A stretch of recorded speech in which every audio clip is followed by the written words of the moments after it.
Bon dimanche à tous et merci de nous retrouver sur les antennes de la télévision du Monde pour cet amphithéâtre dominical politiquement incorrect. Depuis 2013, le Cameroun est en guerre contre la nébuleuse Boko Haram. La menace asymétrique a certes reculé, mais des incursions, j'y arrive, sporadiques persistent. Depuis 2016, les régions du nord-ouest et du sud-ouest sont sous la menace sécessionniste. À ces trois fronts, il faut désormais ajouter la Damaroua.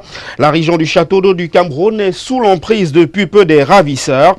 4 fronts qui inquiètent au regard des efforts sécuritaires à déployer. Dans un contexte économique difficile, quelle solution pour pacifier ces zones en crise? On en parle en première partie de cette émission politiquement incorrecte. En deuxième dorsale, nous allons explorer les pistes de solutions pour stopper l'évolution du venin de la haine tribale qui se propage depuis peu sur les réseaux sociaux et qui trahit notre idéal de vivre ensemble. D'ailleurs, cette semaine, le groupement interpatronal du Cameroun s'est dit inquiet de cette montée sur les réseaux sociaux depuis les élections présidentielles du 7 octobre dernier. Et puis, en dernière dorsale de cette émission, ce dimanche, nous parlerons de ces premières assises générales de la commune qui se sont tenues à Yaoundé.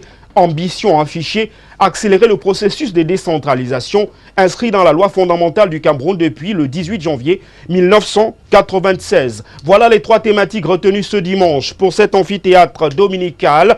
Le code de conduite reste inchangé, ne rien dire pour plaire, tout dire pour construire. À tout de suite.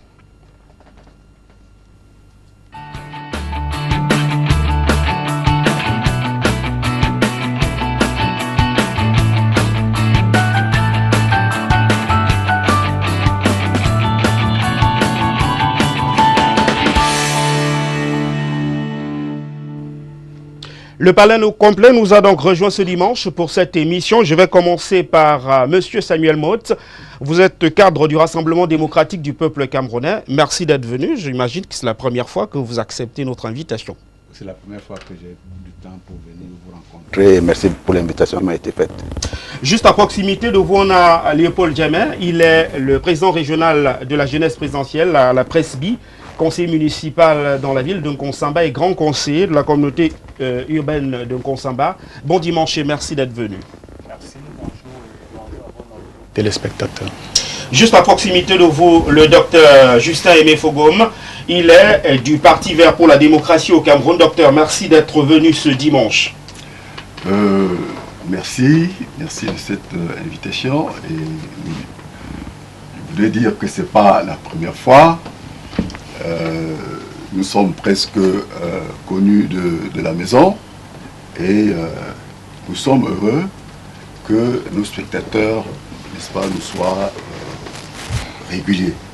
Et nous leur demandons, n'est-ce pas, de faire masse pour nous accompagner chaque fois que nous sommes, n'est-ce pas, sur le plateau. Juste à ma gauche se trouve l'honorable Fopossi Evaris, il est député de la Nation. Il est également le responsable financier et commercial du Chello Cabinet, le Social Démocratique Front. Bon dimanche, honorable, et merci d'avoir accepté notre invitation. Bon dimanche, cher ami. Je suis particulièrement heureux de renouer avec les téléspectateurs de l'ATN. Ça fait un bon retour.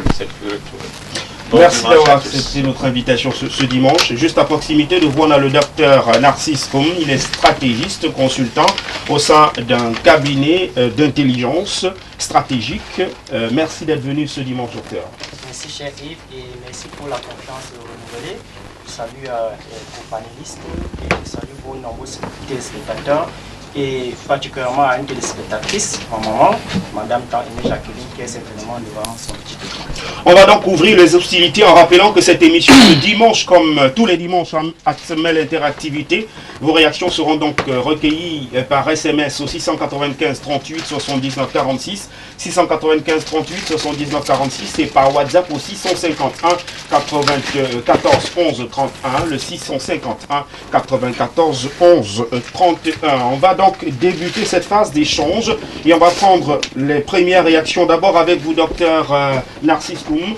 Le Cameroun est en face de 4 situations délicates. La partie septentrionale est paralysée depuis peu, même si évidemment les éléments du bataillon d'intervention rapide et le déploiement des forces de maintien de l'ordre a permis de repousser la nébuleuse Boko Haram. Les incursions persistent dans cette partie du terroir. Depuis 2016, les régions du nord-ouest et du sud-ouest se sont embrasées à la suite d'une crise qui est devenue à la limite insurrectionniste pour certains. Et depuis peu, la région de la Damaroua fait face aux ravisseurs. La question que je voudrais vous poser, le Cameroun a-t-il les moyens de mener une guerre sur Afrique? Avant de traiter votre question, j'aimerais d'abord rectifier le nom. C'est pas Ngom, c'est Ngon. Ngon. Voilà. Effectivement, on va revenir à votre question. Depuis quelques années, le Cameroun passe à 4 foyers de tensions sécuritaires. Mais il est question ici déjà de les définir, de les caractériser parce que chaque foyer de tension a ses caractéristiques. Déjà, nous avons au nord une insurrection armée, mais dont la doctrine la caractérise en tant que conflit international non étatique exporté. Donc ça veut dire que c'est un conflit qui est né au Nigeria, mais qui a été exporté vers le Cameroun à travers des incursions qu'on a depuis 2015-2014 particulièrement. Au niveau du nord-ouest et du sud-ouest, on a une crise insurrectionnelle qu'il faut aussi définir. Au niveau de la Damaroua, on a ce qu'on peut appeler le grand banditisme. Mais ici, il faut clarifier déjà les concepts. Parce que déjà, même dans les télés, dans les réseaux sociaux, on abuse des concepts. On parle de terrorisme, on parle de guerre asymétrique, vous-même au début vous l'avez dit, mais on utilise très mal les concepts. C'est quoi le terrorisme, il faut déjà le dire. Quand à la maison, vous réprimandez ou bien quand vous donnez une fille à votre enfant, vous le terrorisez. Quand vous faites agresser pour qu'on prenne par exemple vos biens, votre argent, bien votre téléphone, vous faites terroriser. Quand l'État mène des actions de répression et des actions qu'on peut estimer violentes contre la population, il terrorise. D'accord? Mais ce qui différencie ces différents concepts, ce sont les méthodes et les objectifs. À la maison, quand un parent réprimande ou bien donne une fessée à son enfant, on appelle ça de l'autorité parentale. Donc ça veut dire que le concept change. Quand vous faites agresser pour prendre votre argent, bien votre téléphone, c'est un bandit, c'est un vulgaire bandit.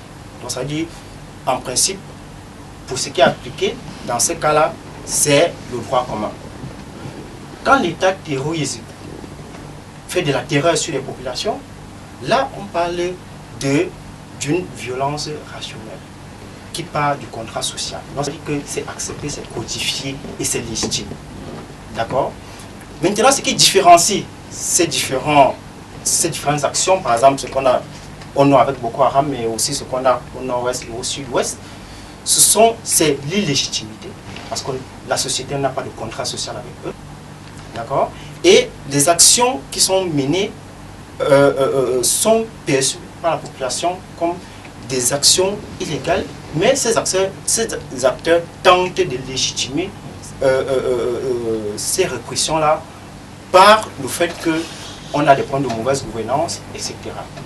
Donc, il faut déjà faire une cartographie, n'est-ce pas, de ces différents foyers d'insécurité et les qualifier. Alors, je retiens que vous avez parlé de 4 foyers de tension, c'est d'ailleurs ce que j'indiquais dans mes propos. Je vais rapidement demander à M. Samuel Motte, 4 foyers de tension, le Cameroun a-t-il les moyens d'aller jusqu'où? Le Cameroun restera debout parce que nous avons besoin d'une république pour pouvoir assurer notre propre sécurité. Je pense que le Cameroun restera debout.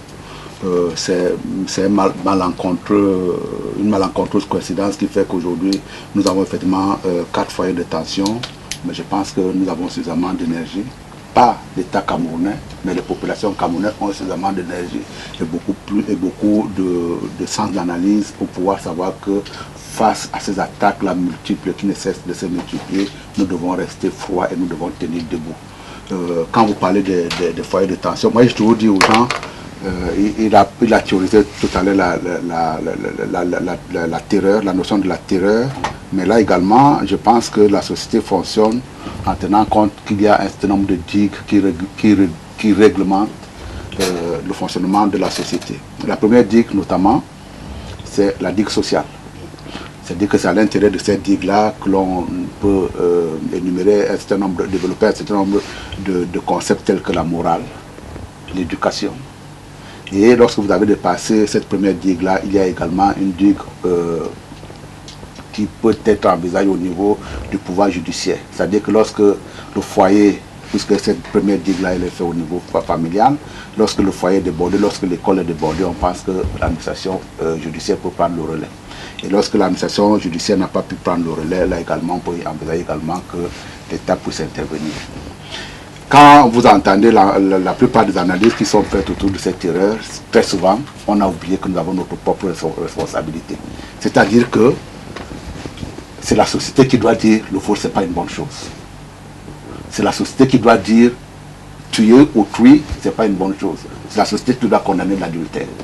Et c'est parce que très souvent, la société n'a pas pu faire fonctionner cette première digue-là que vous voyez que l'ensemble des méfaits de la société peuvent arriver au niveau, par exemple, de l'autorité judiciaire.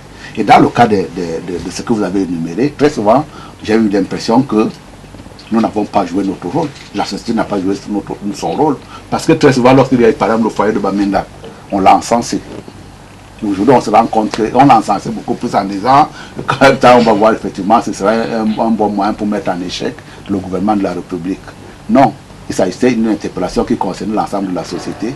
Et c'est parce que cette digue-là n'a pas fonctionné qu'à un moment donné, vous pouvez également voir que même l'autorité judiciaire, et là j'ai fait rapidement, peut être débordée et peut-être même la nation peut être également débordée.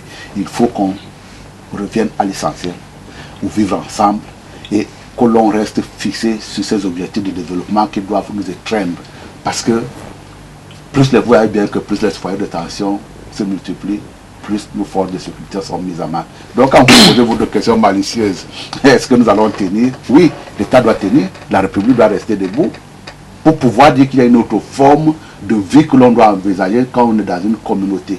Envisager la terreur, même si je ne partage pas un certain nombre de concepts qu'il a développés tout à l'heure, quand votre maman vous réprimande, vous n'êtes pas paralysé. Vous n'êtes pas en situation de foi. Parce que c'est ça également qui caractérise la terreur. C'est dans un souci de vous éduquer. De même que lorsque l'État prend des mesures coercitives contre quelqu'un, contre une communauté, contre un groupe d'individus, c'est également pour pouvoir leur faire entendre raison.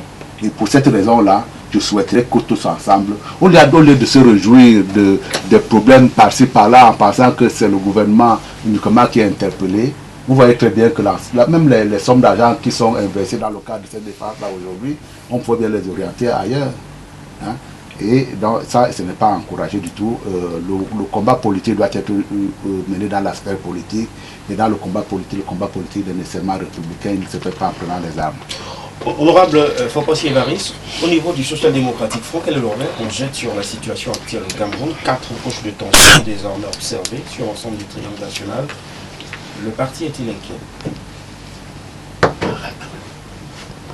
Le parti et ses membres font partie du peuple camerounais. Il ne peut pas ne pas être inquiet quand il y a quelque chose qui ne va pas dans le pays. Je partage bien l'analyse assez générale de mes deux prédécesseurs, mais moi je préfère aller directement au but en disant que l'analyse doit être faite aussi au niveau de la gouvernance intrinsèque qui peut être à l'origine de cette situation. Parce que vous pouvez déjà faire un premier constat. En dehors du cas de l'extrême nord, les autres foyers, c'est des problèmes internes. C'est-à-dire que c'est pour être plus gentil, un dysfonctionnement interne. Alors qu'en réalité, en clair, on va tout droit vers la faillite d'une politique, d'une gouvernance. Et quand vous parlez du cas de la Damawa, je vais vous dire que c'est le plus dangereux parce que c'est celui qui risque de se généraliser. J'ai suivi incidemment une radio locale, je ne la citerai pas pour ne pas faire sa publicité, cette semaine, qui démontrait qu'à côté de nous là, à Bonabéry, le phénomène se généralise et que c'est tous les jours qu'on ravit les enfants, les femmes, et on réclame des rançons. Donc, vous voyez que de manière globale, il y a un problème sécuritaire. Et quand il y a un problème sécuritaire dans le pays, il faut d'abord examiner la politique sécuritaire de ceux qui gouvernent. Est-ce que cette politique est adaptée au contexte camerounais? Est-ce que cette politique est efficiente? Moi, je crois que le premier constat, c'est que de plus en plus, on peut parler de la faillite d'une politique en matière de sécurité. Le citoyen ne se sent plus protégé, et dans un pays, quand le citoyen ne se sent plus protégé, il se sent de plus en plus éloigné de l'État qui est chargé de le protéger. Donc, il faut questionner notre gouvernance. Est-ce qu'elle n'est pas la cause de tout cela? Si on prend le cas du Nord-Ouest et du Sud-Ouest, c'est malheureux, mais c'est comme ça. C'est ceux qui nous gouvernent qui ont favorisé la situation actuelle. Parce qu'au départ, il s'agissait de simples protestations corporatistes parfois qui auraient été rapidement étouffées si le gouvernement avait tendu au moins l'oreille pour ne pas dialoguer, s'il avait écouté au moins ce que les autres ont dit. Et dans le cas de l'Est, de la Damawa, et je vous dis une partie du littoral, je vous dis, nos instruments de gouvernance en matière sécuritaire ne sont plus efficients, et ça pose la question de la politique qui nous gouverne. Qu'est-ce qu'on peut proposer comme un parti d'opposition comme le nôtre? On ne peut proposer qu'une alternative. Mais malheureusement, la situation politique, est-ce qu'elle favorise la réussite d'alternatives? Vous voyez, la situation que nous vivons, chaque fois qu'on organise une élection, il est clair que les règles à l'heure actuelle ne favorisent pas la promotion d'alternatives efficientes à cet échec de la gouvernance en matière sécuritaire. Voilà ce que je peux dire dans un premier temps concernant cette insécurité qui se généralise dans notre pays et qui semble inarrêtable pratiquement à l'heure actuelle. Léopold Djamé, vous avez participé à des opérations de remise de dons aux populations du nord-ouest et du sud-ouest qui subissent les affres des bandes séparatistes. Vous aviez eu le sentiment, vous qui étiez sur le terrain là-bas, qu'il y a un dysfonctionnement? Ben, vous savez, le terrain sécuritaire est une affaire de tous. Et le Cameroun, dans un contexte mondialisé, ne peut se retrouver à part à réinventer la roue de la sécurité. Regardons plutôt un peu un autre son de cloche, parce que depuis 2013 avec Boko Haram, 2016 avec la crise anglophone, un thème que j'aime pas beaucoup, parce que de la revendication corporatiste, vous le disiez tout à l'heure, je ne crois pas que le gouvernement de la République n'ait pas apporté des réponses. Les réponses ont été apportées à ces corporations, mais les revendications sous-jacentes nous amènent aujourd'hui au radicalisme qu'on est en train de constater. Alors, qui est la grande perdante dans cet assez? La population. C'est ce peuple que tous les politiques, que toute la société civile prend en otage dans les discours. Alors, on ne peut pas, 2 ans après, continuer à dire c'est la gouvernance qui n'est pas bonne, c'est la politique qui n'est pas bonne, alors que en face, la seule solution que vous donnez, c'est le dialogue. C'est assez vague de dire que le gouvernement n'a pas écouté, alors qu'on voit une batterie de mesures qui ont été prises, y compris celles qui vont dans le cadre humanitaire. Parce que les populations souffrent aujourd'hui dans le nord-ouest et le sud-ouest, souffrent dans la Damawa, mais c'est des conflits qui ont été importés dans le premier cas, et c'est des bandes internes qui profitent des situations comme on en a connu avant que Boko Haram ne s'installe dans le nord avec les coupeurs de route.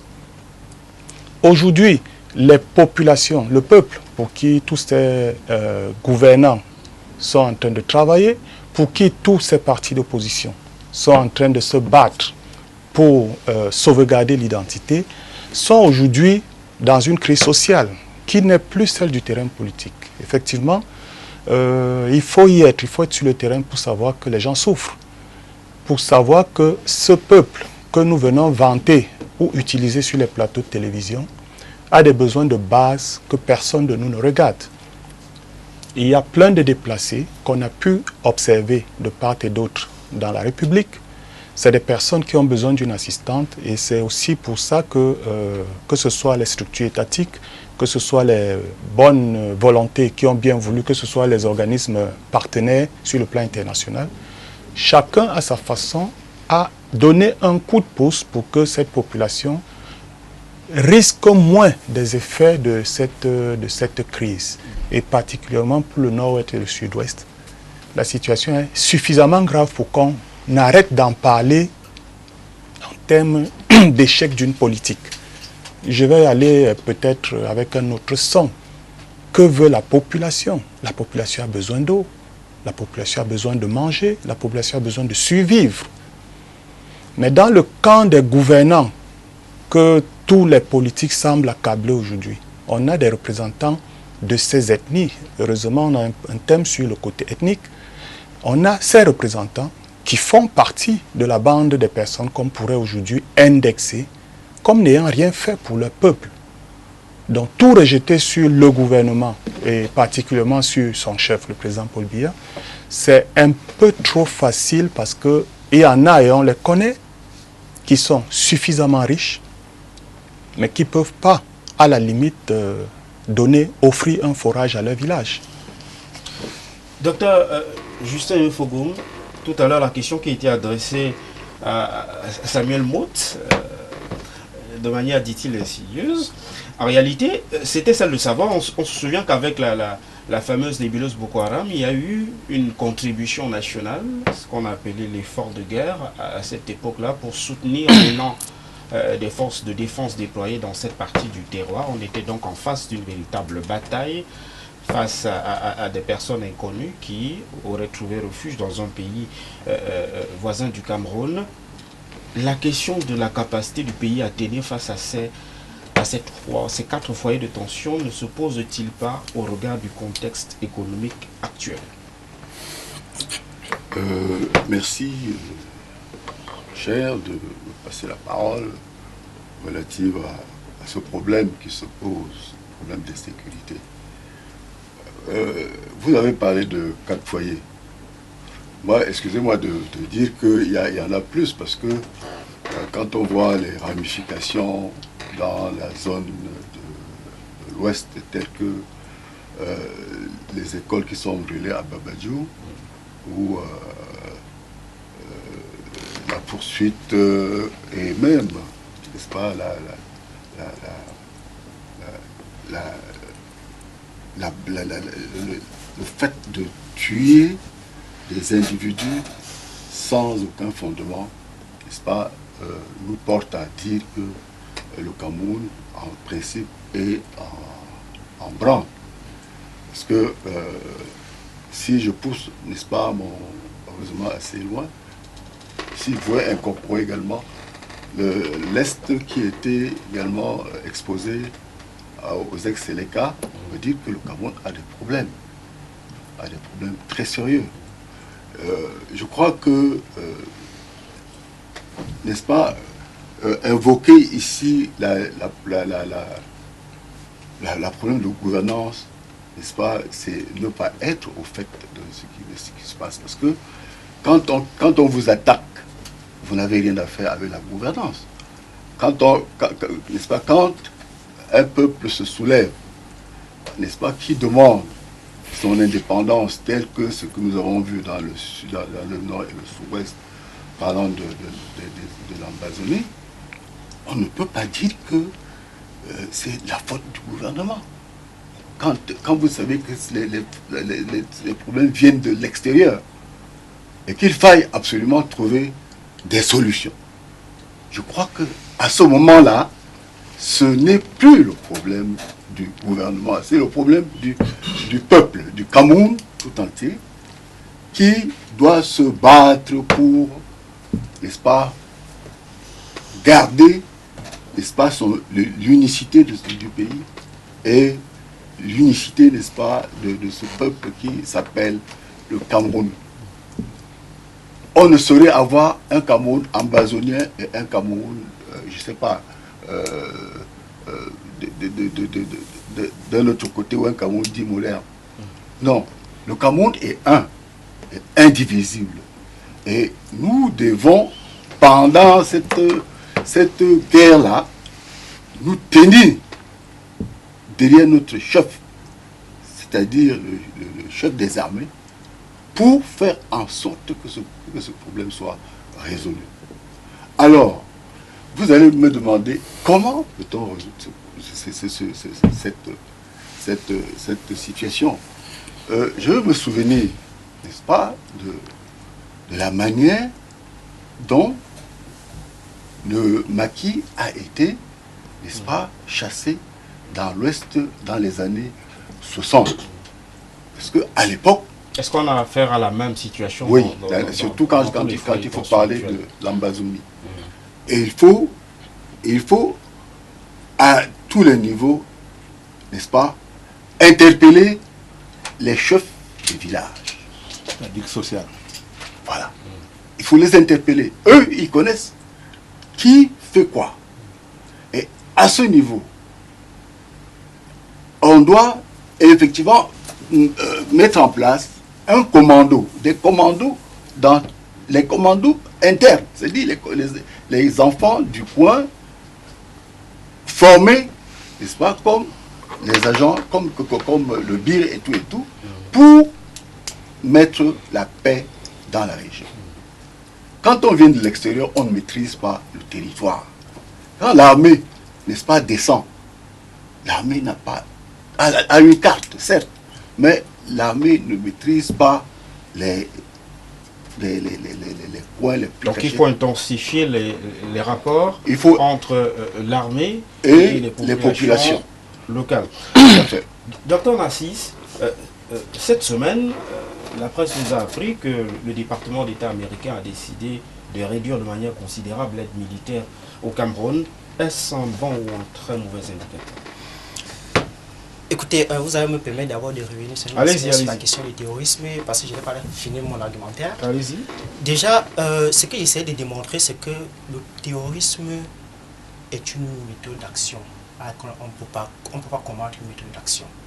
On peut combattre soit ceux qui la commettent, donc ça veut dire que des groupes armés, soit prévenir les actions terroristes, donc peut-être en menant des actions de déradicalisation et aussi des actions de développement dans les zones qui sont confrontés à ces fléaux. Donc c'est ce que je voulais dire, que le terrorisme en soi n'est qu'une méthode d'action. Elle ne saurait qualifier un groupe ou quoi que ce soit. C'est pour ça que je tenais à faire cette éclaircie-là. Maintenant, tout à l'heure je vous ai parlé de l'asymétrie. Oui. En fait, on a en face de nous, quelles que soient les tensions, aux guerres plutôt irrégulières. Parce que l'asymétrie n'est pas une forme de catégorie des belligérants dans la stratégie militaire. Parce que la symétrie, si vous prenez un pays comme par exemple au hasard le Bénin et la Russie, il n'y a aucune symétrie entre les deux États. Parce que ces deux États n'ont pas les mêmes moyens et les mêmes ressources, par exemple, sur un affrontement. Donc ça dit que l'histoire militaire démontre qu'il y a toujours des asymétries. Quand le Cameroun, à partir de son concept de défense populaire, mobilise à l'extrême nord des groupes d'autodéfense, c'est une stratégie irrégulière. Vous comprenez un peu? Donc ça dit que le Cameroun, les autres pays ont fait cela, ont utilisé, n'est-ce pas, des personnes civiles pour aider à combattre un phénomène bien des groupes. Donc ça dit l'asymétrie a toujours existé entre les puissances. Maintenant, on a juste affaire à des guerres irrégulières entre des acteurs irréguliers et des acteurs réguliers qui sont des acteurs conventionnels. Donc, je tenais à préciser cela. Maintenant, ce qui arrive avec l'actualité sur la coupe budgétaire qu'il y a eu sur, je pourrais appeler ça coupe budgétaire, parce que ce sont les fonds alloués à l'État du Cameroun, surtout sur les questions de défense. C'est, de manière générale, ce n'est pas une première pratique dans les relations internationales, parce que ça dénote du moins ça renvoie à ce qu'on appelle, ou bien ce qui émerge depuis une dizaine d'années, de la diplomatie de coercition. Ce que les États-Unis ont fait au Cameroun, c'est la diplomatie de coercition et les puissances le pratiquent. Donc il ne faut pas que ça nous émeuve.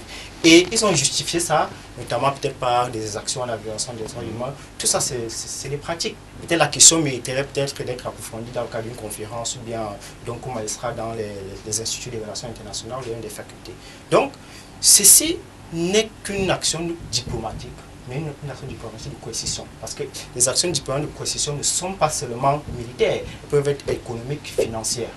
Donc, ce n'est pas une surprise et les États-Unis l'ont justifié, mais en gardant des relations diplomatiques. Samuel Botte, sur cette question, les États-Unis se disent prêts à continuer la coopération militaire avec le Cameroun dans le cadre cette fois-ci de l'assistance. Vous partagez d'abord cette vision d'une diplomatie de coercition au nom, dit-on, du non-respect des droits de l'homme dans les régions aujourd'hui paralysées du nord-ouest et du sud-ouest. On parle également d'un autre élément qui se veut suffisamment évocateur, la question des solutions apportées à la crise dans ces régions-là. Le Cameroun, selon le département d'État américain, n'a pas vraiment progressé. Bien, écoutez, il faut également remettre dans le contexte. Les États-Unis sont toujours permis de prendre un certain nombre de positions qui ont par moments été arrangeantes ou dérangeantes, notamment concernant la gouvernance camerounaise. On n'en est pas à nos premiers tumultes. Et donc, ça c'est leur avis. Et nous avons bien apprécié l'assistance que nous avons apportée dans le cadre d'un certain nombre de conflits que nous gérons, y compris celle anglophone. Aujourd'hui, s'ils décident effectivement de se retirer sur un certain nombre de financements d'appui que nous apportaient, on prend acte et on essaiera de faire autrement que cela. Mais là également, si on le prend dans le contexte totalement international, nous ne sommes pas les seules victimes des phrases de la politique actuelle américaine. Même les gens de l'OTAN. Samuel Botte, une guerre coûte énormément cher. Mais écoutez, elle coûte cher, il y a quelqu'un de bienveillant qui à un moment donné vous apporte assistance. Si vous ne pas si vous retirez cette assistance-là, vous prenez tout simplement acte, c'est tout ce qui nous reste à faire, même si nous devons le déplorer, parce que les arguments qui sont ici ou là utilisés ne me semblent pas effectivement des éléments crédibles. C'est quoi le respect des droits de l'homme? Un gars qui campe dans une forêt équatoriale pendant des nuits, qui sort avec un fusil de chasse pour pouvoir battre des villageois qui ne lui ont rien demandé, c'est ça le droit de l'homme? Quand on met dans une situation d'une guerre asymétrique... On parle de quelques villages qui ont été incendiés dans cette partie par qui? Mais là également... Par les troupes, dit-on, républicaines. Oui, mais des troupes républicaines, dans le cadre de la recherche d'une solution qui puisse permettre, parce que là également il a évoqué les pratiques de 1960. Je n'étais pas encore en 1960, je n'étais pas très loin de là, mais je peux vous dire effectivement, les maisons de mes papas, on les a brûlées sous mes yeux. Ça a eu l'avantage d'apporter une paix dans cette zone-là. Je suis un éternel déplacé. C'est-à-dire qu'aujourd'hui, je ne peux pas vous dire que je connais là où mon papa a vécu ses premières années d'enfance. Je ne sais pas, je ne peux pas vous dire là où moi je suis né. J'ai été un éternel déporté. Et là également, c'est dans la recherche d'un certain nombre de solutions. Si vous avez un État autoritaire qui se lève un matin, qui commence à massacrer ces populations, effectivement, il y a de quoi s'en émouvoir. Mais quand on vous impose une guerre irrégulière comme celle-là, vous cherchez des voies et moyens. Peut-être qu'effectivement, on a pensé qu'à un moment donné, détruire un certain nombre d'installations pour pouvoir couper les vivres. Hein? La politique de la terre brûlée. Ça également, M. Foupossi qui est de ma génération, ça également, c'est des techniques qu'on nous apprenait qui restaient dans le cadre de la puissance impérialiste. Il arrive souvent, effectivement, comme plusieurs systèmes de barres pour pouvoir essayer de couper les gangsters des populations. Et dans ce cadre-là, effectivement, s'il y a une solution que l'on peut trouver, et dans le cadre, effectivement, malheureusement, il a évoqué un certain nombre de thèmes là sur lesquels je ne souhaitais pas revenir, puisque je crois quand même qu'il a pu recevoir une réponse. Oui, les gens ont le droit de manifester leur inquiétude par rapport à l'aide de développement personnel. Les gens ont le droit dans une république d'avoir des revendications républicaines. Mais quand on prend des prétextes comme celui qu'il a été pris, que celui des revendications corporatives, et lorsqu'on les a revendues, la guerre nuit, on n'est plus dans une république. Je ne sais pas dans ce contexte-là qu'est-ce que les Américains défendent. Ils défendent l'agression par des groupes armés, ou ils tiennent à apporter une assistance à un gouvernement qui s'appuie sur les lois et règlements pour pouvoir réglementer son champ d'intervention. C'est une décision qui me semble regrettable, mais c'est une décision tout de même. On essaiera de trouver des voies et moyens. Mais là également, vous savez très bien, le Cameroun a ceci de particulier, que c'est un État résilient. Très résilient. Parce que la question que vous m'avez posée malicieuse tout à l'heure, est-ce qu'on va tenir? Oui. Yves, on a tenu jusque-là. Parce que j'ai vu également... Cette résilience semble se heurter, Samuel Mott, à des réalités. On ne va pas continuer à vendre le cacao et le café. Quand je vous dis qu'on est résilient, c'est vous dire qu'on a quand même une capacité de supporter un certain nombre d'événements douloureux. Et en ce qui concerne l'ensemble de cette foyer de tension, vous savez combien de temps ça dure? Ça dure quand même un moment. Hein. Le Cameroun est toujours debout. Et soyons heureux que le Cameroun soit encore debout. Parce que notre État se serait déjà affaissé. J'ai vu l'affaissement du Zaïre. C'est-à-dire que vous entrez au Zaïre à l'époque, on venait vous choper votre passeport à la passerelle de l'avion. Et quand vous arrivez à l'aérogare, vous ne savez plus là où se trouve votre passeport. Voilà les séquences, on n'en est pas là. Parce que nous sommes résilients, qu'on le veuille ou pas. C'est-à-dire que lorsqu'on a pris votre passeport, vous vous trouvez à l'intérieur d'un même aérogare, vous vous trouvez avec 5 postes de contrôle. Chacun se donnant l'autorité de dire c'est moi le douanier qui va vous contrôler. On n'en est pas là. Et nous devons être heureux de constater qu'on n'en est pas là. Cette résilience, effectivement, les gens, comme ils l'espèrent, viendront à bout, mais pour l'heure, le Cameroun est encore debout. Parce que là également, ne s'agissera absolument pas.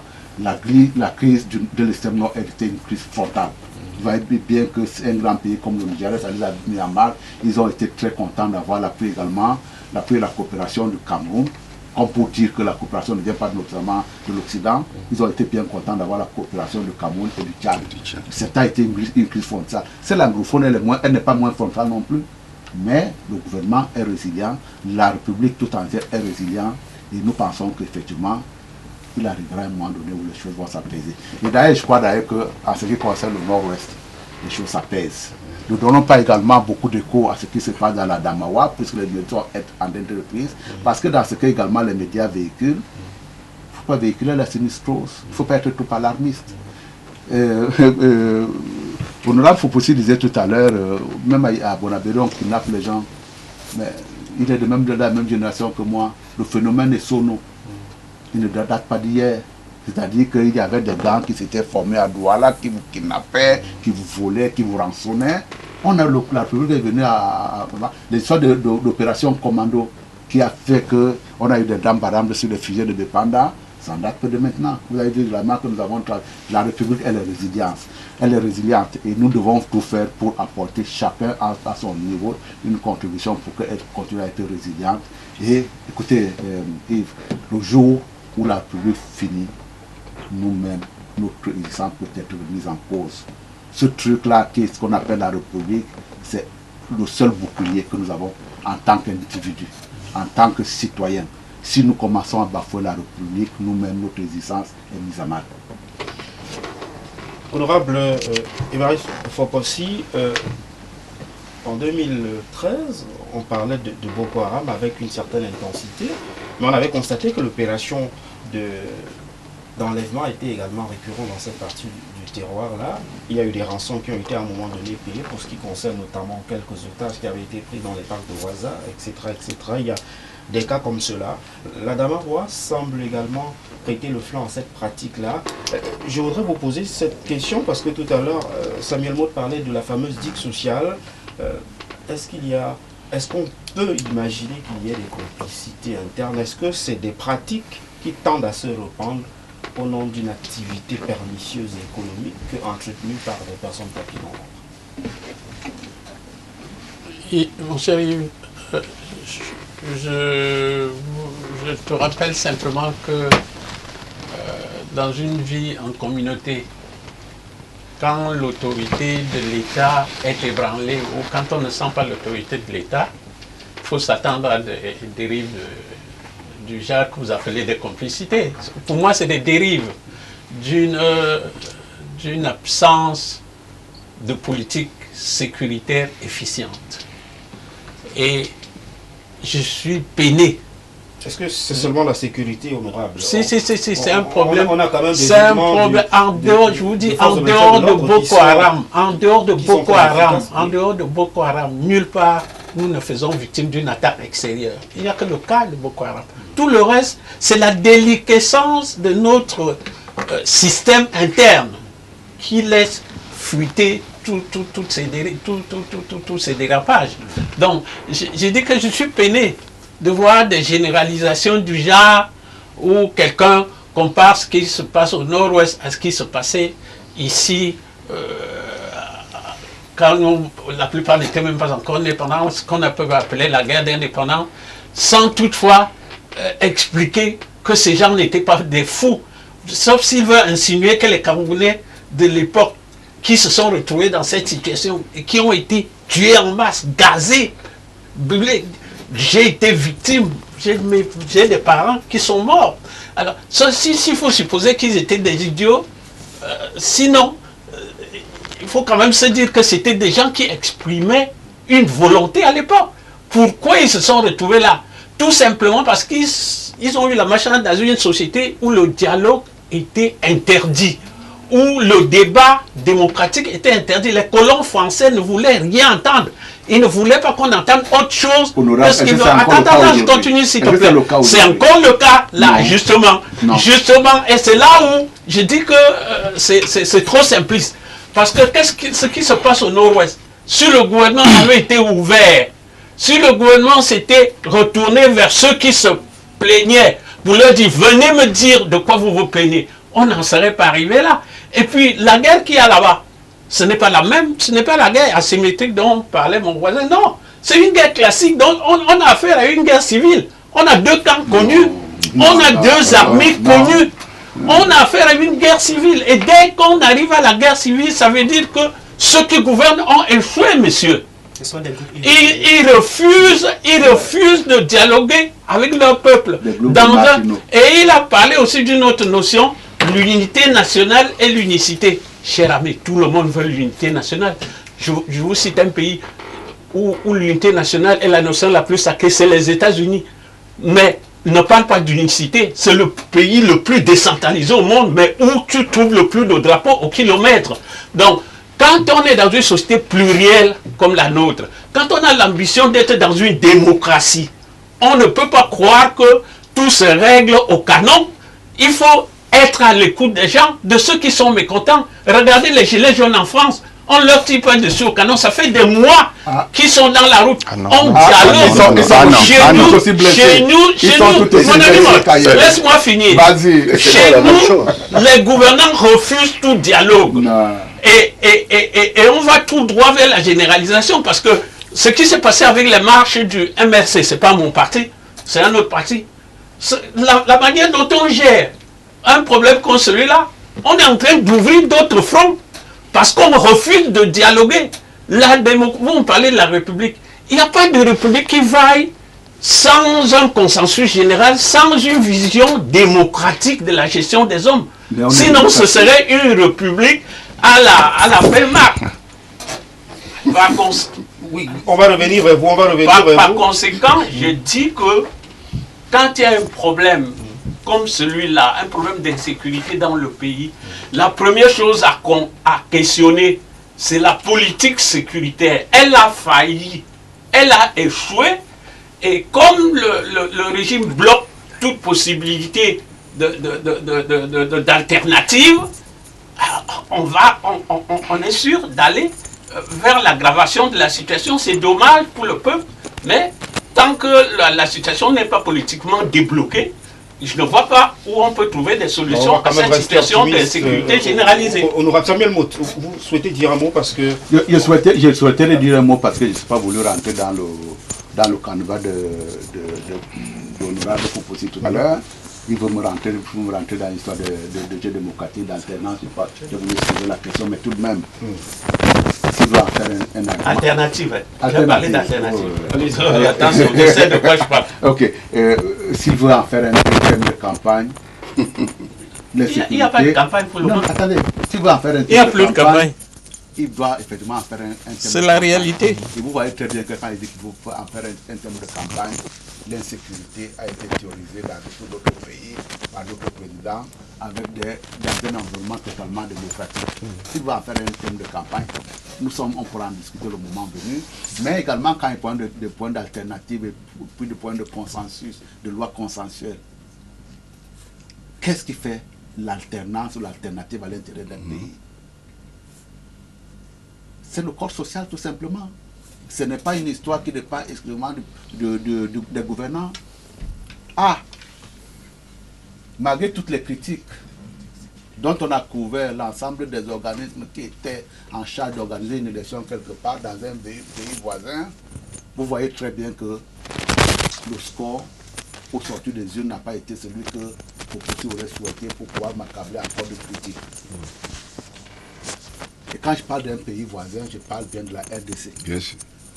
La CENI n'est pas totalement indépendante. La CENI est un démembrement de l'État, est sous la bosse de Kabila. Et puis patatras, qu'est-ce qu'on voit? Contrairement. L'élection se discute entre deux opposants.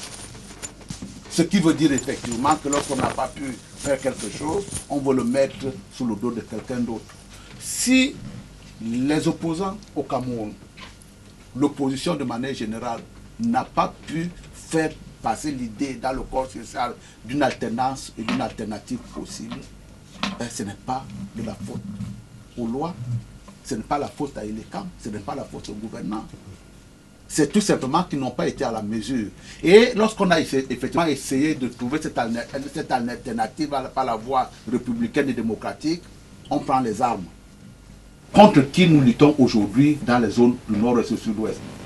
Il lance un mot terrible qui est celui de la guerre civile. On ne fait pas la guerre civile avec des fusils de chasse. Je voudrais qu'on avance. Et lorsqu'il parle effectivement de négociation également, je ne sais pas pendant combien de temps vous négociez et avec qui vous négociez. Quelqu'un qui vous dit systématiquement non, non, non, et qui rentre dans une forme d'intégrisme, vous voulez continuer à discuter.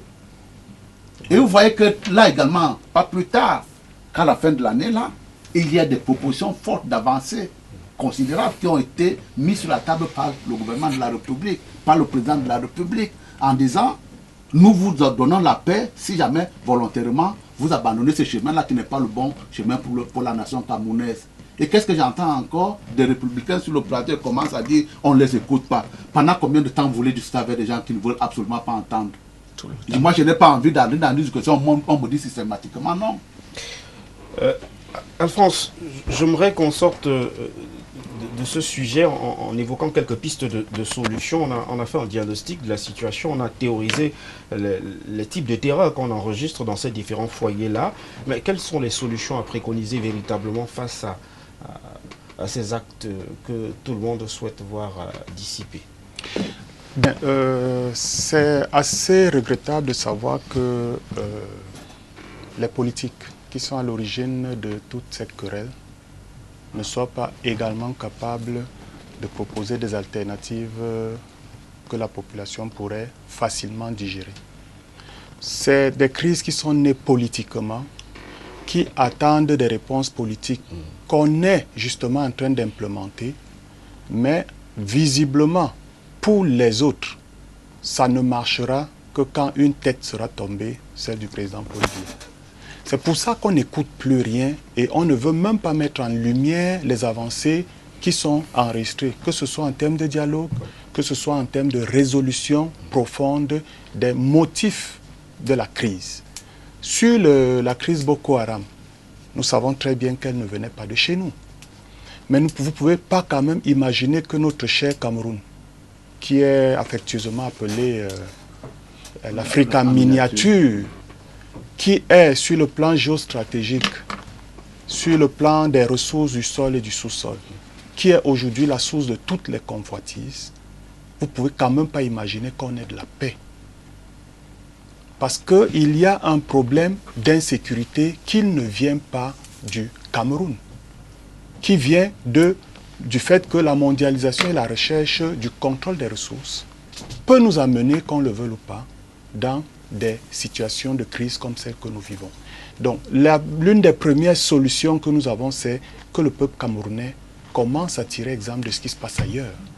Nous n'avons pas toujours gagné, ou alors nous n'avons pas vu gagner les autres peuples qui ont accepté de tirer plutôt des conclusions qui leur venaient de l'extérieur. Ils sont dans le regret aujourd'hui. Ce n'est pas lorsque nous serons dans la guerre civile, parce qu'on n'y est pas encore, mais ce n'est pas lorsqu'on sera dans la guerre civile que vous allez applaudir. Non, nous ne mettons pas l'huile Non. sur le feu. Voilà, hein. donc Nous il y a des cherchons termes pistes de qu'il ne solutions faudrait pour pas sortir de ces utiliser. différentes Donc, crises ici. aujourd'hui, sur le plan humanitaire, le gouvernement est en train d'apporter des solutions. La priorité, c'est pacifier et ramener les populations dans leur zone d'origine. Mais Est-ce que la c'est vitesse sans elle est oublier. bonne en termes de pacification? Est-ce qu'on va à un rythme soutenu? Ben, je pense que le rythme que nous utilisons aujourd'hui est celui qui est proportionnel aux réponses qu'il faut apporter. Parce que la guerre, elle est arrivée telle que nous la voyons aujourd'hui, mais elle a été préparée bien avant et pendant longtemps. Elle est financée de très loin et aujourd'hui, il faut adopter un rythme qui tienne compte et de ce que la population voit et de ce que les aspirations de ceux qui ont été à l'origine sont en train d'être assouvies.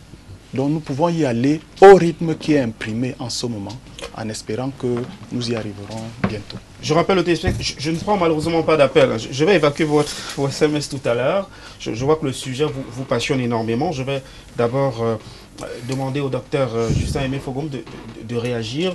Les solutions préconisées à l'heure actuelle, parce que nous sommes également, dans le cadre de cette émission, dans une volonté réelle, celle effectivement de trouver des solutions à ces problèmes de sécurité grandissants qui peuvent avoir des déclinaisons comme celle évoquée tout à l'heure par le docteur Ngoun. Est-ce qu'on est dans la bonne posture? Est-ce qu'on est dans la bonne approche pour ces foyers de tension-là? Que faut-il préconiser? Je dirais que au départ, il faudrait que tous les Camerounais soient de bonne foi. Parce que quand nous tirons l'un sur l'autre dans ce pays, je crois que la solution va être difficile. Parce que je suis un peu embêté quand on se rend compte, quand on n'est pas capable d'accepter que ce gouvernement fait des efforts et a fait des efforts, n'est-ce pas, que chacun pourrait constater. Quand vous vous rendez compte de combien de fois les élites, par exemple, du nord-ouest et du sud-ouest sont descendues sur le terrain, expliquer, parler, recommander, demander, n'est-ce pas, et proposer, n'est-ce pas, des solutions. Moi, je suis gêné d'apprendre qu'il n'y a pas d'effort. Et quand nous le faisons, effectivement, nous n'aimons pas ce pays. Parce que quand, je ne voudrais pas citer, dit que nous sommes en guerre civile, que ce coin est en guerre civile. Je dis que non, il ne faut pas anticiper sur ce que nous n'avons pas encore dans notre pays.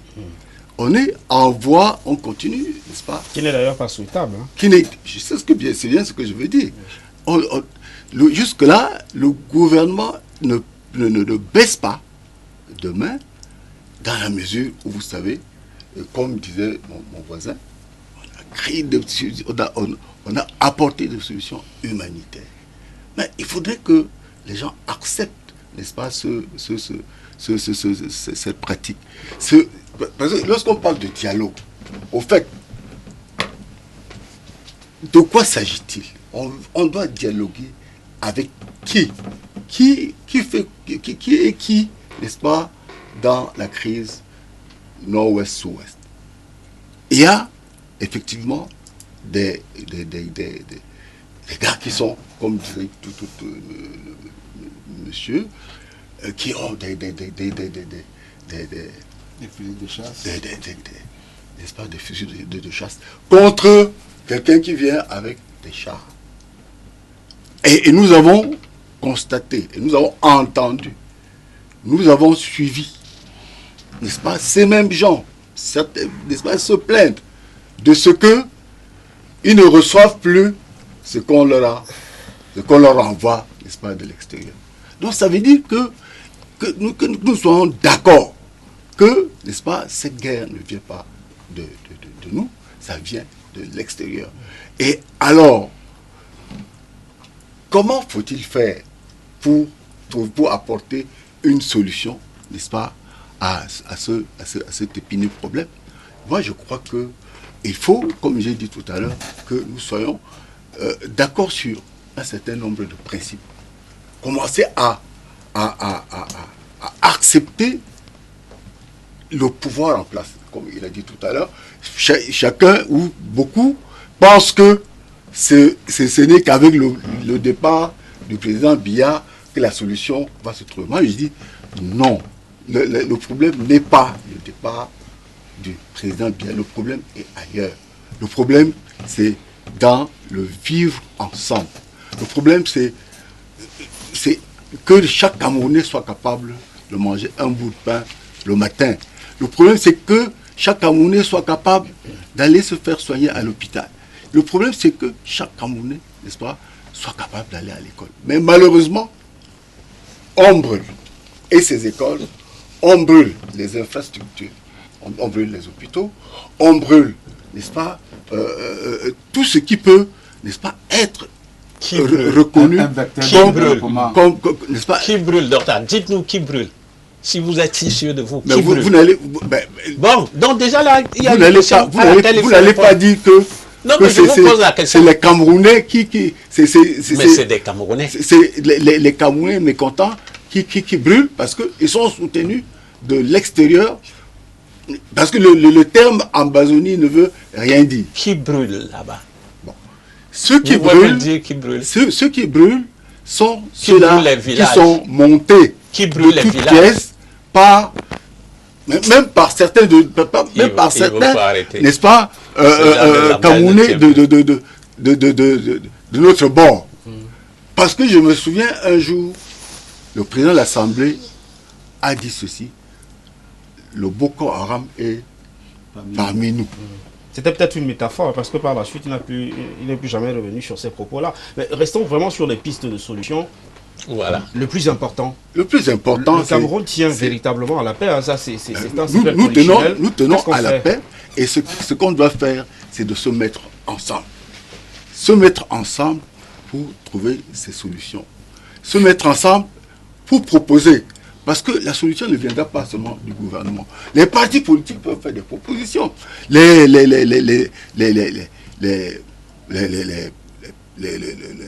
personnalités civiles peuvent faire des propositions. On devra réunir toutes ces propositions pour, n'est-ce pas, en faire une qui reste le point de commun, n'est-ce pas, qui fédère tous les Camerounais. D'accord, je vais évacuer quelques SMS et je vais faire réagir Dr. Love. Je vais d'abord évacuer ce SMS. Le problème des foyers de guerre est essentiellement imputable au régime en place et par extension arrêter les hypocrisies, sinon les Camerounais vont... restons politiquement corrects. C'est vrai que la thématique de cette émission peut prêter à confusion. Et bonjour, j'aime votre émission. L'État doit mettre tout en œuvre pour finir avec ces bandits et nous voulons la paix dans ce pays avec le vivre ensemble. On a déjà beaucoup de je sais pas quoi. Oda Jacques de Douala, Aquanor, nous a écrit ce message. Salut, le nord-ouest et le sud-est deviennent pires chaque jour. Hier, plus de 10 soldats ont été tués à Bombaki. Et ça se perpétue chaque jour. Les civils meurent par balle. J'ai du mal à aller jusqu'au bout de votre message parce qu'à un moment donné, il est extrêmement codifié. Bonjour tout le monde. Pour vaincre l'insécurité, nous devons lutter tous contre la pauvreté qui est au cœur des préoccupations citoyennes. Autre message, j'en reçois tellement. Hein. Bonjour le panel, pourquoi M. Maud du RDPC prend plus la parole que les autres? Claude, je crois que le temps de parole est équitablement reparti.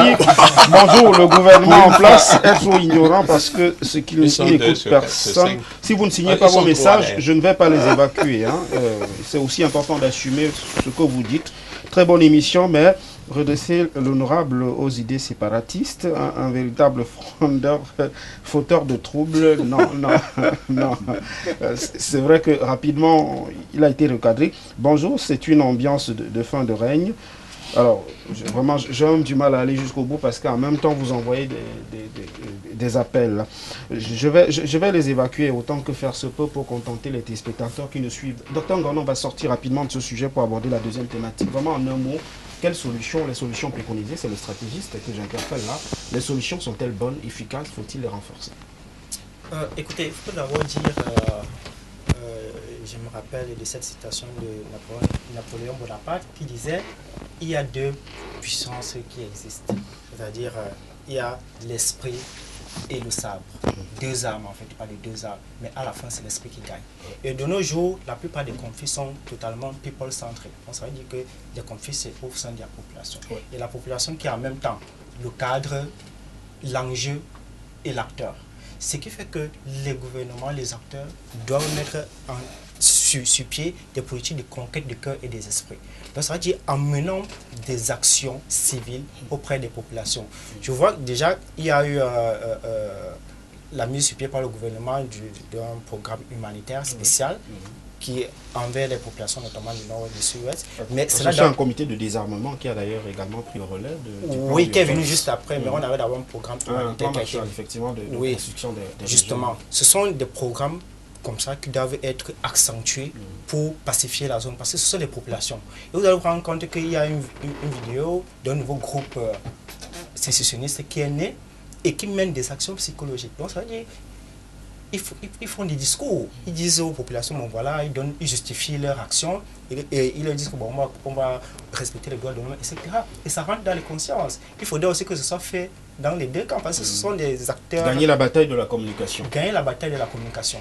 Donc, il faut en même temps mener des actions fortes, des actions de force, mais aussi des actions non cinétiques. Parce que les guerres comme celle-là mettent en avant des actions cinétiques et des actions non cinétiques, donc des actions civilo-militaires.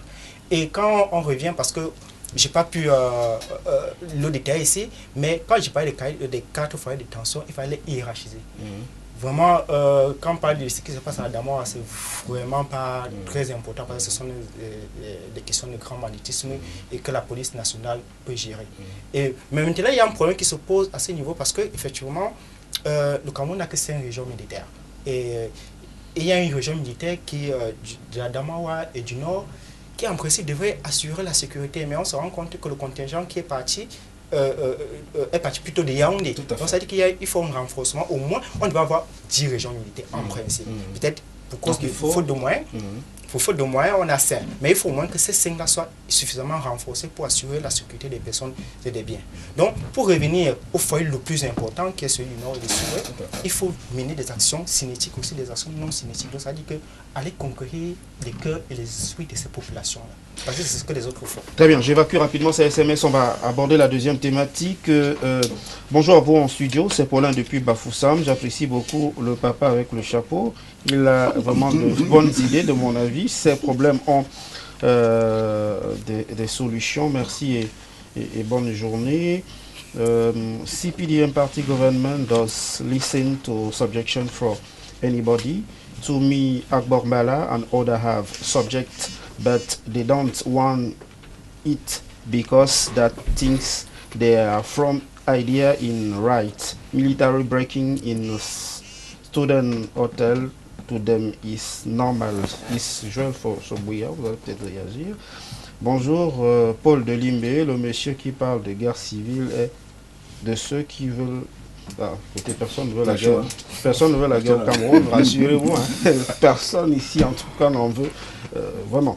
Bonjour, le problème anglophone naît du problème du vivre ensemble et les droits des soldats bafoués. Le problème du vivre ensemble. Vous n'êtes pas allé jusqu'au bout de votre argumentaire. On va aborder la deuxième thématique de cette émission ce dimanche. Je voudrais qu'on en parle très rapidement et on va commencer par l'honorable Évariste Fopossi. Il s'agit d'aller vraiment au cœur du problème. Nous allons faire un diagnostic sans complaisance sur ce qui est en train de se passer depuis pratiquement les élections présidentielles du 7 octobre dernier. Ça vole très haut sur les réseaux sociaux. On parle de dérive, de venin de la haine qui semble se propager à une vitesse frénétique sur les réseaux sociaux et qui trahit véritablement l'idéal du Cameroun, celui du vivre ensemble. Honorable Fopossi, comment on en est arrivé à ça? aux gens qui revendiquent ostentatoire une appartenance tribale dans un pays qui se veut uni? Moi, je crois trouver deux raisons qui nous ont poussés dans cette situation. La première, c'est les atteintes à notre prétention à avoir un état de droit. C'est vraiment si plutôt que d'affaiblir l'état de droit, on le renforçait. Si les lois étaient respectées, si il y avait un jeu démocratique sain, s'il y avait une loi électorale saine qui faisait que les alternatives s'affrontent et les meilleurs passent. S'il y avait tout ça, on n'en serait pas arrivé là. La deuxième chose, c'est le refus de la banalisation du pouvoir. Le pouvoir chez nous, ce n'est pas un pouvoir royal, c'est pas un pouvoir, c'est pas un don de Dieu comme on le dit. C'est notre ambition depuis l'indépendance, c'est de construire un État démocratique où le pouvoir vient du peuple, pas de Dieu. Bon, mais j'ai entendu quelqu'un dire là que le problème des gens, c'est simplement de faire partie Paul Biya. Moi, je crois que en tant que quelqu'un qui défend le Paul Biya, le président Biya, c'est très mauvais parce que ça veut dire que vous ne défendez pas bien votre président. Le problème, c'est pas le départ du président Biya. Le problème, c'est qu'il y ait des lois que tout le monde respecte, qu'il y ait des lois électorales que tout le monde et que les lois soient telles que les alternatives peuvent passer, c'est-à-dire ceux qui font de meilleures propositions, que le peuple accepte, qu'ils puissent gouverner. Mais vous êtes au pouvoir depuis 36 ans et vous pensez toujours qu'on veut vous chasser. On ne veut pas vous chasser. On dit qu'on soit clair dans le jeu. Si on est dans un royaume, ok, que la Constitution dise qu'on est dans un royaume, mais si on est dans une république, et une république démocratique, qu'on joue le jeu de la République. Pas à chaque fois qu'on vous dit que vous avez tort, vous croyez qu'on en veut au président Biya. Pourquoi voulez-vous que les Camerounais en veulent au président Biya si ce n'est peut-être en comparant son régime à celui de son prédécesseur. Donc, moi je crois que la deuxième raison, c'est l'absence de l'état de droit. Et la troisième raison, c'est ce que je peux appeler le mal du siècle au Cameroun, la corruption. C'est-à-dire que tout est devenu prébande au Cameroun, au point que les gens qui volent trouvent des astuces pour défendre ce qu'ils ont volé et font appel à l'origine tribale ou communautaire pour défendre ce qu'ils ont volé, alors que quand ils volent, ils ne donnent pas à leur tribu. Donc, voilà des choses qui font que, plutôt que de poser des problèmes politiques démocratiquement et en débattre, on renvoie les gens vers leur village, vers leur tribu, parce qu'on refuse le débat démocratique. Si on acceptait le débat démocratique dans ce pays, on n'en serait pas là. Mon ami me parle du vivre ensemble. Mais le vivre ensemble, c'est maintenant qu'il est menacé. Il a toujours été très fort au Cameroun. Et il était même meilleur avant qu'on ne soit même né. Avant l'indépendance, tous les enseignants, partout où ils allaient, ils se mariaient, ils s'installaient. Moi, j'ai grandi à Samblema, j'ai grandi à Douala. Je connais toutes ces choses-là. C'est maintenant qu'on met le vivre ensemble en danger, tout simplement parce que les voleurs ne veulent pas qu'on s'attaque à leur rente et à leur prébende. C'est clair, c'est net. Donc, la stratégie de pousser les gens vers des guerres tribales, c'est une façon de défendre l'argent volé. C'est une façon de défendre un système pourri qu'il faut changer.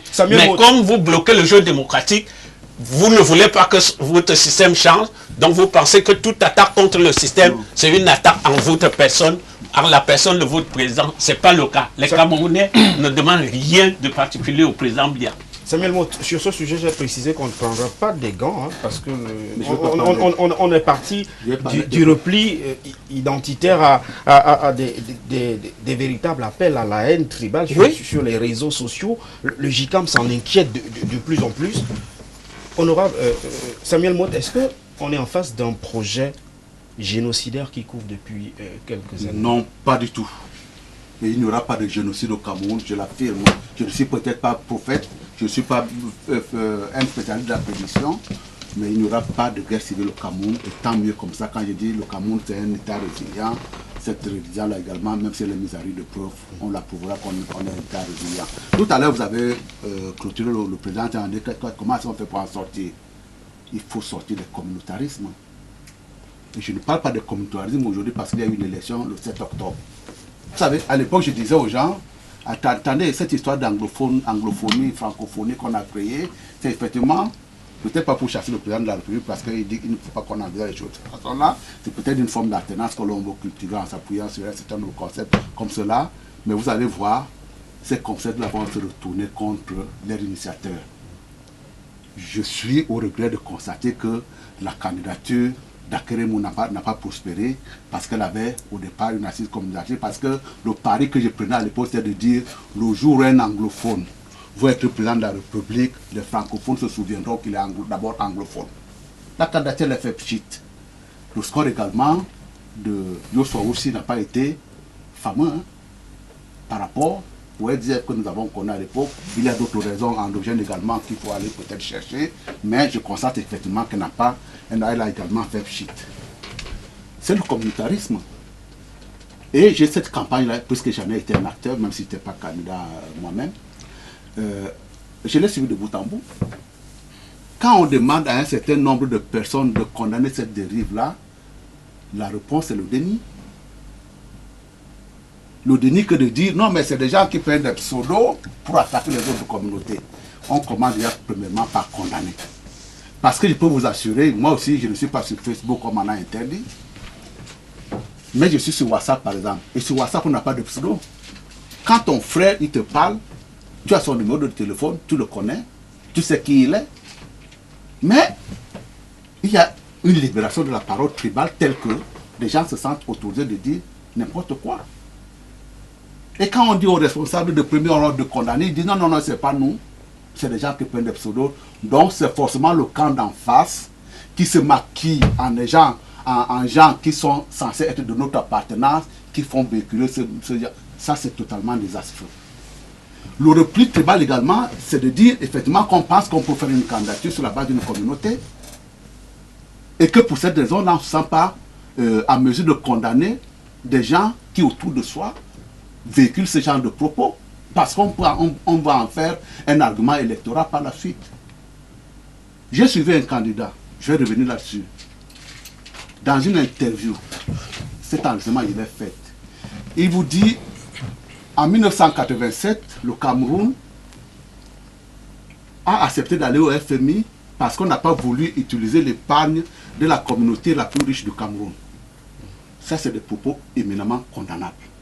Tenu en plus par un candidat à la présidence de la République, c'est éminemment condamnable. Le même candidat, il dit, condamné, on vous dit, condamné M. Ngana parce que la dérive tribale de Ngana, Patrice, elle est connue.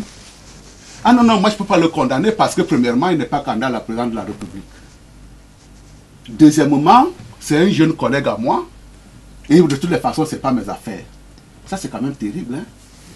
Quand on bâtit une campagne sur le fait, le principe de dire, la première mesure que je prends, je vais faire la réforme du foncier pour éviter que des gens puissent être chassés à la maquette chaque fois qu'ils ont aménagé des espaces quelque part. On parle à qui?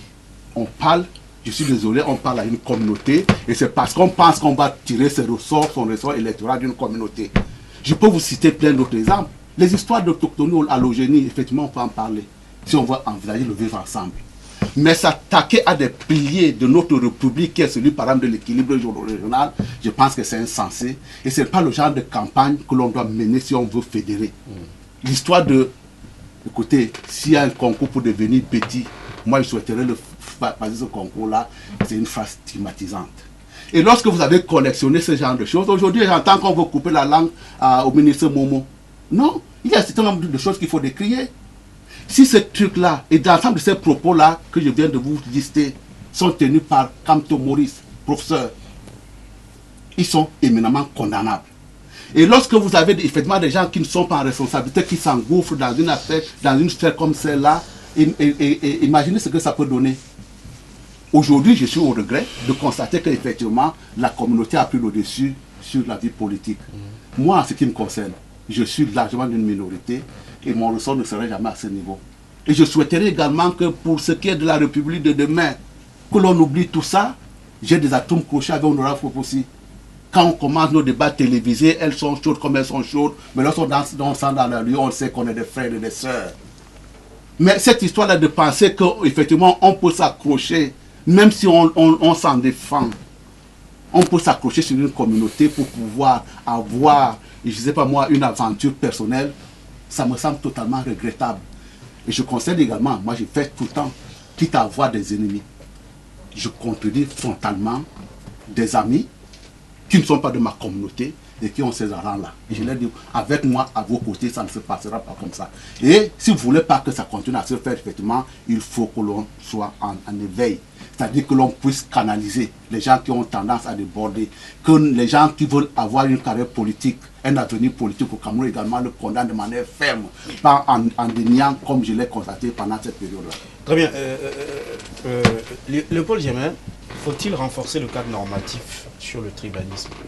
En d'autres termes, faisons simple, est-ce qu'il faut une loi dure sur le tribalisme? Parce que là, on est en train de toucher le fond avec ces propos sur les réseaux sociaux. Non, ce n'est pas nécessaire d'aller à un autre cadre normatif. Parce que nous avons toujours un sentiment d'appartenance. Nous venons d'une tribu, nous venons de tel coin du pays. Vous allez pour un document d'état civil, on vous demande vous êtes de quelle religion et vous êtes... Il y a déjà cet ensemble de normes qui s'appliquent dans la logistique administrative d'identification ou d'appartenance à ce pays. Je suis également, le disait le camarade Mott tout à l'heure, d'une tribu minoritaire qui n'a peut-être pas de voix et qui entend aussi des choses dites. Je vais vous donner deux petites anecdotes. Alors, nous sommes un peuple victime aujourd'hui de son hospitalité. Nous sommes le peuple Ngoni Songo, qui est un sous-groupe ethnique du peuple Sawa. Et sur le plan régional, nous avons notre espace territorial du Mungo, qui est une terre d'accueil de toutes les tribus et de toutes les ethnies qui ont pu s'y installer. Mais curieusement, et à l'époque, ça a peut-être fait rire et c'est passé avec un peu d'inattention. Quelqu'un a chanté « Nous allons danser du Mangambeu à l'ouest, en commençant par Nkonsamba ». Alors, vous ne pouvez pas imaginer ce que ça fait comme frustration aux générations qui écoutent et qui ont l'impression que le territoire de l'ouest commence en Nkonsamba. Tout récemment encore, on a eu un journaliste que je respecte bien et qui est historien dans une chaîne concurrente, qui s'exprimait dans une autre chaîne de télé, parlant ainsi du peuple Mbo, qui caractérise l'espace territorial du Mungo. Alors, il disait que les Mbo sont les cousins des Bamileke, particulièrement de Bafang. J'ai eu envie de faire à ce moment-là un droit de réponse, mais j'estime qu'à tenir de tels propos nécessite quand même qu'il recule un peu, parce qu'aller jusqu'à dire que les Mbo se considèrent comme des Sawa, c'est peut-être à lui de bien délimiter quel est l'espace territorial des Sawa. Donc, pour revenir à ce qui fait l'objet de toutes ces... Les réseaux sociaux aujourd'hui, c'est une poubelle. Alors, on est en train de confondre... Est-ce qu'on va réguler ça? Non, malheureusement, c'est le temps de l'histoire, c'est l'évolution technologique. On a permis, d'ailleurs hier, tout le monde a voulu qu'il y ait un espace, une plateforme où les gens peuvent s'exprimer. Mais on constate au regret que, par exemple, mon candidat honorable parlait du soutien au chef de l'État. Oui, nous sommes de cette appartenance, nous le soutiendrons. Hier, on n'avait pas ces plateaux de télévision où on pouvait s'exprimer, où on pouvait débattre. Aujourd'hui, on y débat à longueur de journée. Aujourd'hui, sur les réseaux sociaux, considérons cela comme de la poubelle où chaque individu peut y exprimer ce qu'il veut. Maintenant, quand on revient aux propos qui y sont tenus, pourquoi faisons-nous une insistance sur cet aspect tribal et ethnique aujourd'hui ? Alors que dans les mêmes réseaux sociaux, nous avons des dérives qui sont liées à la sexualité, qui sont liées, qui ont des connotations politiques. Mais pourquoi exceptionnellement? Et ça, j'en arrive à la sortie du JICAM. C'est une structure qui est une voix qui porte, et qui porte même très loin.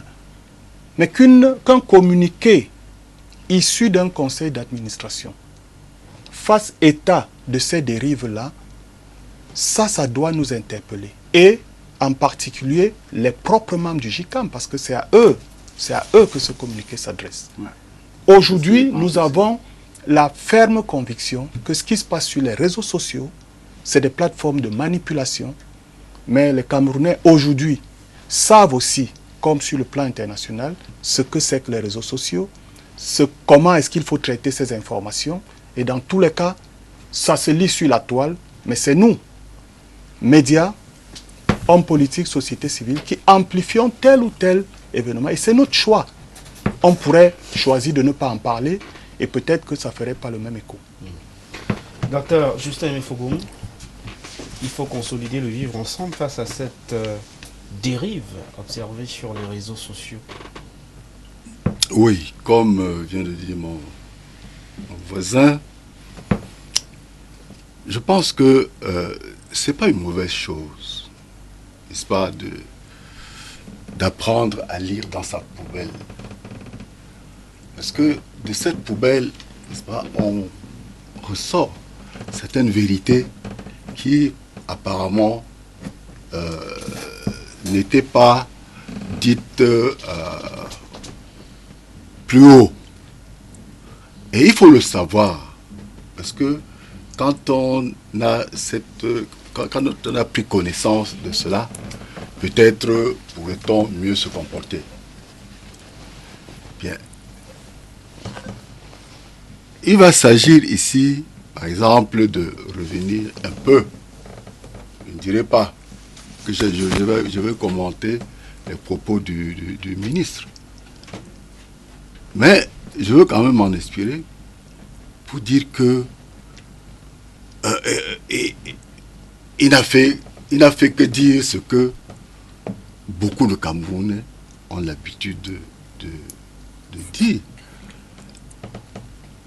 Est-ce condamnable? Oui ou non? Ces propos ont-ils un impact? Je ne pense pas. Parce que plus on en parle, mieux on banalise, n'est-ce pas, ces propos. Parce que quand tout le monde en parle, ça ne dit plus rien à personne. C'est pour cela que je crois que les gens ne doivent pas en tenir entièrement compte. Parce que dans tous les cas, si c'est une évidence, si c'est une vérité, il faut bien que cette vérité soit reconnue de tout le monde. Bien. Alors, vous nous demandez si cette manière de se comporter serait normale. Moi, je dirais tout simplement que je suis né de quelque part.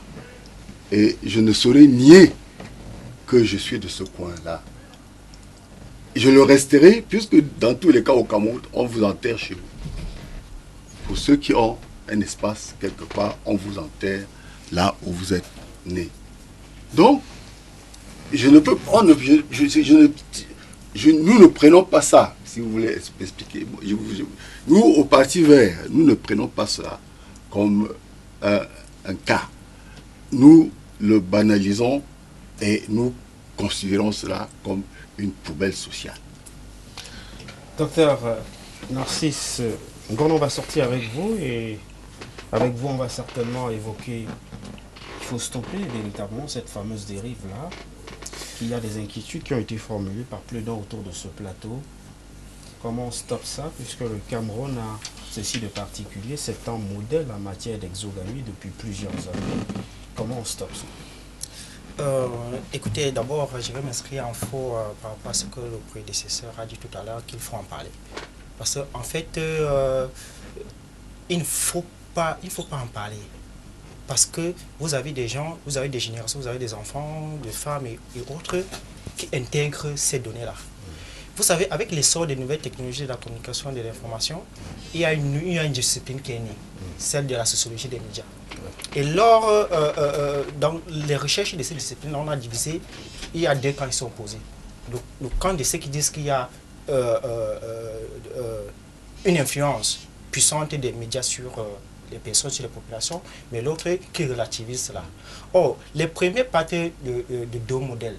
Celui de la seringue hypodémique et celui de la spirale du silence. Mais ce qui nous intéresse dans la question du tribalisme ici, c'est celle déjà de la seringue hypodémique. Ça veut dire que les médias constituent un acteur qui cristallise certains messages, qui les envoie et qui sont directement intégrés aux consciences. Et face à des personnes, peut-être comme des enfants, comme des femmes, bien des personnes peu instruites, elles peuvent être influencées et intégrer ces données-là. Maintenant, on peut ajouter à ça le processus de construction de l'identité. Vous voyez, on disait tout à l'heure des gens qui revendiquent une identité. Oui, on peut revendiquer une identité, peut-être en choisissant peut-être que tel ou tel réseau social, tel ou tel média pour le véhiculer, mais il ne faut pas revendiquer cette identité-là en s'opposant à l'identité de l'autre. C'est ça le problème. On peut revendiquer l'identité, sa façon de faire la culture, les musiques, etc. Mais il ne faut pas s'opposer à l'identité de l'autre. Donc c'est ça le problème. Or, maintenant, il y a la relativisation. Ça veut dire quoi? Ça veut dire les messages qui sont véhiculés par les médias sociaux, particulièrement, sont filtrés passent par les filtres culturels, déjà. Donc ça veut dire, à travers les leaders d'opinion, qui sont censés, n'est-ce pas, choisir les messages qu'ils doivent véhiculer. Par exemple, on peut avoir des élites politiques, militaires et autres, dans leur façon de communiquer, c'est à eux de choisir le message et aller vers cette volonté de vivre ensemble, véhiculer plutôt les messages positifs que négatifs, parce que ce sont eux qu'on écoute, ce sont eux qu'on voit à la télé. Donc, les messages doivent être soigneusement choisis, que ce soit dans les églises, que ce soit même dans les établissements scolaires, c'est ce qu'il faut faire. Maintenant, il y a un autre aspect, c'est celui du libre arbitre. Donc ça veut dire que les personnes doivent avoir la capacité de traiter l'information et de choisir ce qui est bien ou bien ce qui n'est pas bien. Donc voilà comment pour comprendre donc, ce problème de l'impact des médias. Donc ceux qui relativisent cet impact des médias ont tout à fait raison, parce que moi, quand je sors peut-être de ce plateau, bien quand je suis dans mon quartier, je ne vis pas trop la question du tribalisme. C'est vrai qu'elle se pose, mais je ne la vis pas trop. Mais on se rend compte quand on a les groupes WhatsApp et autres, mais dans la société, c'est pas trop ça. Donc, pour sortir, je dirais qu'il faudrait que l'élite, les leaders d'opinion, puissent sortir déjà de cette zone épipélagique dans laquelle nous sommes déjà. Sinon, on va s'enfoncer vers la zone abysso-pélagique qui est très profonde et qui va amener vers une implosion sociale. Très bien. Chacun doit donc jouer sa partition. Nous, sur ce plateau, on a décidé de jouer la nôtre. On va préserver coûte que vaille le vivre ensemble dans notre pays et l'unité. C'est également notre combat en tant que média. Et nous y tenons, tout comme nous tenons à notre cher et beau pays. Merci d'être venu à vous tous. Je vais dire merci au docteur Narcisse Ngon, qui est stratégiste. Vous êtes également consultant dans un cabinet de stratégie. Votre spécialité est d'intelligence stratégique. Et votre spécialité, c'est davantage la théorie militaire. C'est pour ça que l'utilisation de quelques terminologies aurait pu être difficile à comprendre pour certains de nos téléspectateurs. Je vous remercie, l'honorable Évariste Fopossi, merci d'être venu. J'ai dû marteler un peu dur pour vous déplacer. Vous êtes du Social Démocratique Front, vous êtes responsable du commerce et des finances du chef de cabinet, vous êtes également député de la Nation. Je dis merci à Samuel Motte, 1000 fois merci d'être venu ce dimanche dans le cadre de cette livraison de Politiquement Incorrect. Vous êtes du Rassemblement démocratique du peuple camerounais. Je vais remercier Léopold Ndiémé, qui est le président régional de la Presby, la jeunesse présidentielle. Vous êtes conseiller municipal, vous êtes également grand conseiller au sein de la communauté urbaine de Nkonsamba. Et puis je dis merci à Justin Aimé Fogom, qui est du Parti Vert pour la démocratie au Cameroun. Messieurs, merci d'être venus et de vous être prêtés à cette émulation intellectuelle ce dimanche sur nos antennes. Prochain rendez-vous dimanche prochain avec d'autres invités et d'autres thématiques. Bien le bonjour.